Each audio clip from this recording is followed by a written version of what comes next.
Hei, mä oon Tuula Kurki.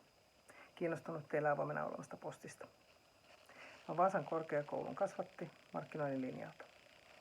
Tähän aikaisen työelämäni aikana mä oon markkinoinut ja myynyt lähiruokaa Pajuniemellä, silottanut miesten kasvot Chilettellä, vaatettanut vauvasta lähestulkoon Vaariin Meksillä ja viimeksi markkinoinut vastuullisesti rakennettuja koteja Skanskalla.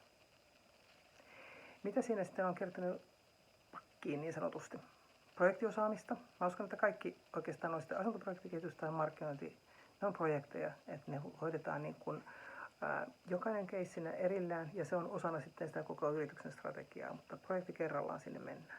Tiimin kanssa sinne mennään, eli tiimityö on toinen semmoinen, missä mä oon saanut positiivista palautetta omilta tiimiltäni ja sitten niistä isommista tiimeistä, missä mä oon ollut mukana.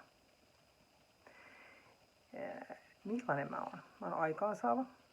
Mä oon päämäärähakuinen, projektin ja tiimin vetäjä, kuunteleva, siitä mä oon saanut hyvää palautetta, ja analysoiva. Täytyy aina analysoida myöskin, jos meni jotain pieleen, niin miten se voidaan tehdä paremmin seuraavalla kertaa. No, avoin positio, miksi minä? Mä oon 15 vuotta ostanut analysointia, visualisointeja. Mä ymmärrän niiden tarkoituksen, ja mä tunnen sen prosessin, miten se menee. Mä tiedän myöskin ne kompastuskivet. Mulla on vahvuutta pitää aikataulusta kiinni ja kokemusta niistä myös kompastuskivistä, niin kuin sanottu.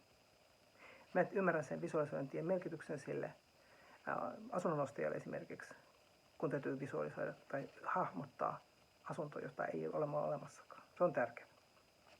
Mä tunnen teidän osaamisen ja mä uskon, että olisin teille nappivalinta. Mä pystyn aloittamaan heti ja olen kiinnostunut niin tästä interim-tehtävästä kuin sitten mahdollisesti jatkosta, jos semmoista tulee. Eli olkaa yhteydessä, jutellaan lisää. Kiitos.